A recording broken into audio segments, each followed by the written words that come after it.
Hello everybody, your favourite Uncle Frog here again. Now you may have noticed that I haven't been around for about 18 months. You may also remember that I have a somewhat peculiar relationship with the cheese in my fridge. So it's very possible over the last 18 months that I've been wading through quark swamps and hacking my way through cottage cheese forests with a group of Gorgonzolian adventurers. Or maybe not. So what have I been doing? Well, I think I've said before that I've started playing around with the historical fencing in the SCA. So this is heavy rapier and something called cut and thrust. Cut and thrust, if you're of a Vike or a Regia persuasion, it's very, very similar touch system. Slightly lighter, but full body contact. So you can hit the head, you can hit the feet, the hands. And of course, if you get to hit somebody in the head, it's never dull. But I'm an Anglo-Saxon reenactor at heart, and an Anglo-Saxon carrying a rapier, well, that's, a little bit anachronistic, isn't it? So, of course, that means that I needed new kit, or garb, depending on which society you come from, what you call it. And so, I made... Hang on. I made this. And I will put some... somewhere I'll put a photograph or two up to show you what it looks like. Yeah. God. Oh, yeah. So, Anglo-Saxon reenactor. I sew oblongs, I sew triangles, and on very, very exciting days I might get to sew a square together. Lining, interlining, fashion, side, collars, shapes, basting. There's all this weird stuff that I had no idea how to do. I'm quite a neat sewer, and I quite like sewing. So that was a positive bit. Rest of it, no idea. So at this point, enter three things: a lady that I really respect. A book, and witchcraft. So the lady I respect, she's a Laurel. She in her real life, she's actually studied things like tailoring and fashion and stuff like that, and she's has so much experience. And she gave me or lent me this. This is now my copy because I bought one, so I'm not sponsored by this guy. This is the Modern Maker Volume 1, Men's Doublets. And all this book does is just tell you how to put together a doublet. It's by someone, I think it's pronounced Gnagy, but I'm not sure. There you go. Yeah. She gave me this book. I looked at it. I thought, oh my word, I can't do this. This is way too complicated. And then thought, well, if she thinks I can do it, then maybe I can. And so I gave it a go. This book, I have a love-hate relationship with. The guy really, really knows what he's talking about. It is. I have to say that up front. It is an excellent book.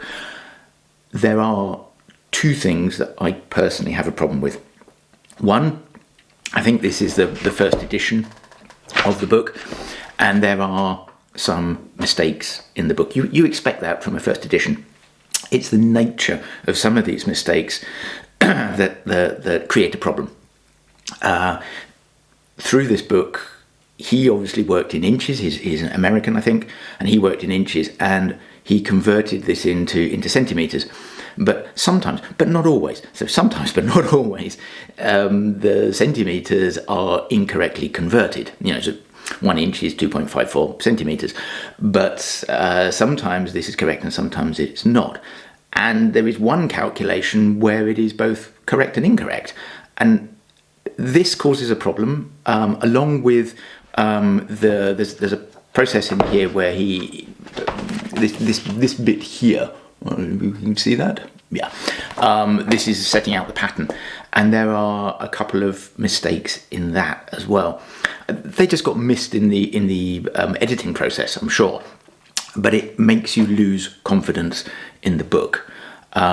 These typos, the significant ones that I found, I will put down here if you're interested.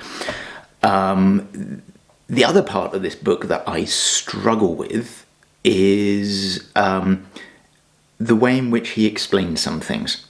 And so he goes into a very great detail on something. A good example here is the L, which is a measurement. So the L from ends in Austria is, I think, 78.5 centimeters, something like that. It doesn't really matter.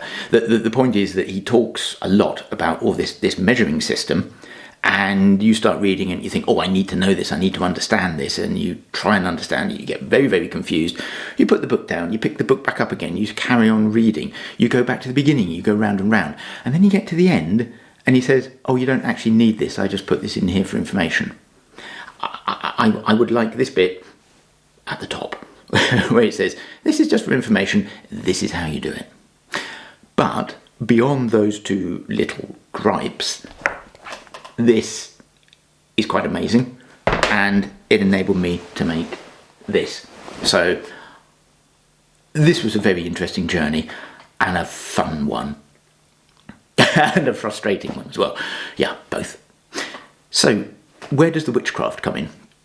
The witchcraft comes in with how you set out the pattern, first of all, because this is the bit that was causing me the biggest problems. Sewing up already cut out and shaped pieces, it's just work. It's something I can do. It's not a problem. But how do I create the pattern in the first place? This is the bit that was just, I had zero knowledge on. And so this guy uses the proportion system. So this here is my chest tape, this thing here. So this is my chest measurement.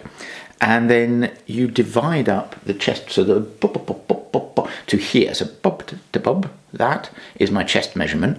And then you divide it in half, quarter, thirds, and you can see it's all divided up here. And then you follow the instructions in the book. Let's find one. So this one here. And here you can see you've got the measurements, and you draw a straight line here, and you have A, B, C, D, E, and then it tells you how long each of these should be. And they might be S, or they might be from 0 to T, or they might be TI, which means T plus I, or they might be IT, which means T, which is there, minus the length of I. All this is done proportionately, and it creates a very, very good pattern. And this pattern includes the seam allowances, so you don't even have to add that in either. So you have to be careful, you have to think things through. I made multiple mistakes when I was doing this, but that was me. That wasn't the book. That was me just not understanding the book. Then I found some very, very cheap material, cut out the shapes, pinned them together, and checked that they all fitted, and it did. Then I did the frightening thing of chopping out this and sewed everything together. Did it all work perfectly? No. I need to go and check, because I haven't checked yet, but I'm not sure if I made a mistake with the sleeve length or whether my arms don't fit standard proportions. Oh, yeah, that's the other thing. There are two pattern systems in here, he says, trying to find them again. There's the first one, which is here, which is for standard body shape, which I fit into. And there's another set here for non-standard body shape. Now, I haven't actually been through and looked at the non-standard body shape because it wasn't necessary for me. Where were the tough points on this? On the front here, after you've cut out this shape, you have to steam and stretch. That was scary, but I followed the instructions and it seemed to work out okay. I didn't put any padding into this. The instructions in this book give you padding. I didn't put padding in because I want to be able to fight in this, I want to be able to move in it. And I changed the skirt at the bottom. This is an early doublet. Later doublets have a peas cod, this kind of funny lower stomach pointy shape. And when the peas cod kind of dies out, you also find, during the peas cod period and after the peas cod period, you find these separate flappy bits rather than what you have in this book. So you can change things around. And there's also this book called Patterns in Fashion, which I'm sure a lot of you are very much aware of. Patterns in Fashion 3 by Janet Arnold. And you can kind of mix and match between this and looking at the patterns in Janet Arnold and figure out what you want to do. So that's kind of cool. So that was a scary point. This edging strip, he recommends silk. I didn't have silk, I had linen. And this is a relatively fine linen, but it's not a particularly tight weave. And so when I came to put in the buttonholes, buttonholes, bad. But 22 buttonholes, no. I figured it out in the end. I got them working, and they're reasonably neat. Not so neat on the back, but okay on the front. What was I saying? Tea. That's what I was saying. Yeah.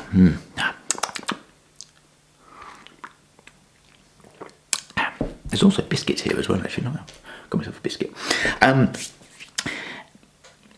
Yes.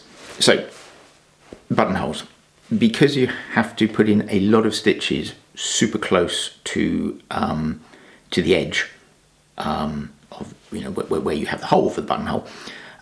You can have the linen thread fraying, which is not good, and it was causing me a problem.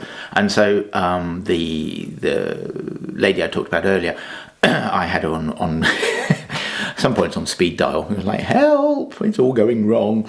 And she said I could heat up a knife, put that into beeswax and put beeswax round this, and that stabilised it, and then I sewed it all up, and that worked really, really well.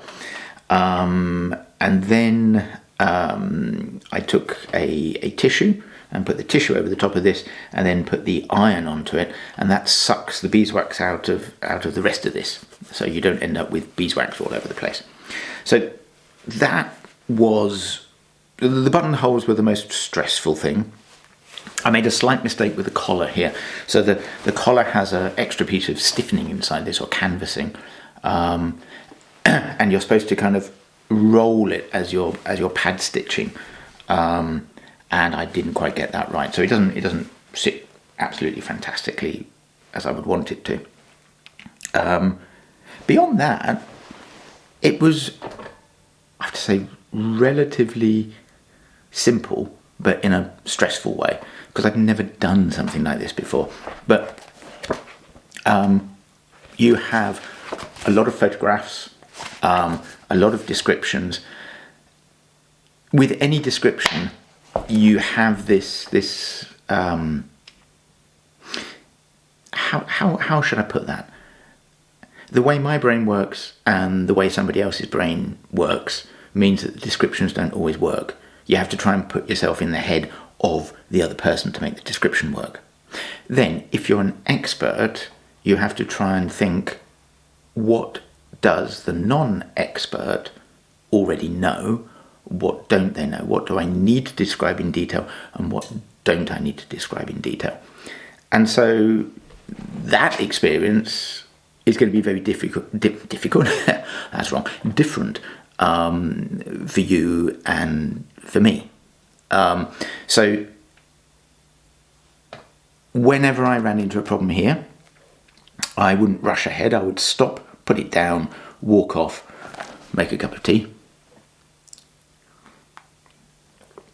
have a think, and go back again. And if it still didn't make sense, then I would maybe have a look in Janet Arnold, see if there was something there. Ask the internet, always a good thing to do.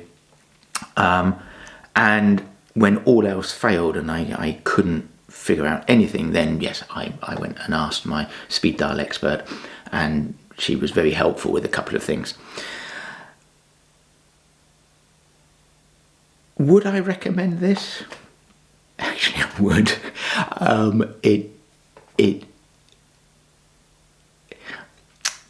I've been doing a lot of very similar things in reenactment for a long time, and stuff that I'm relatively good at. You've seen my woodwork stuff, you've seen the tent video. Oh, thank you very much for the tent video, by the way. That's my most popular one. But I haven't had so much kind of focused fun with something in a very long time. So yeah, this was a really, really good experience.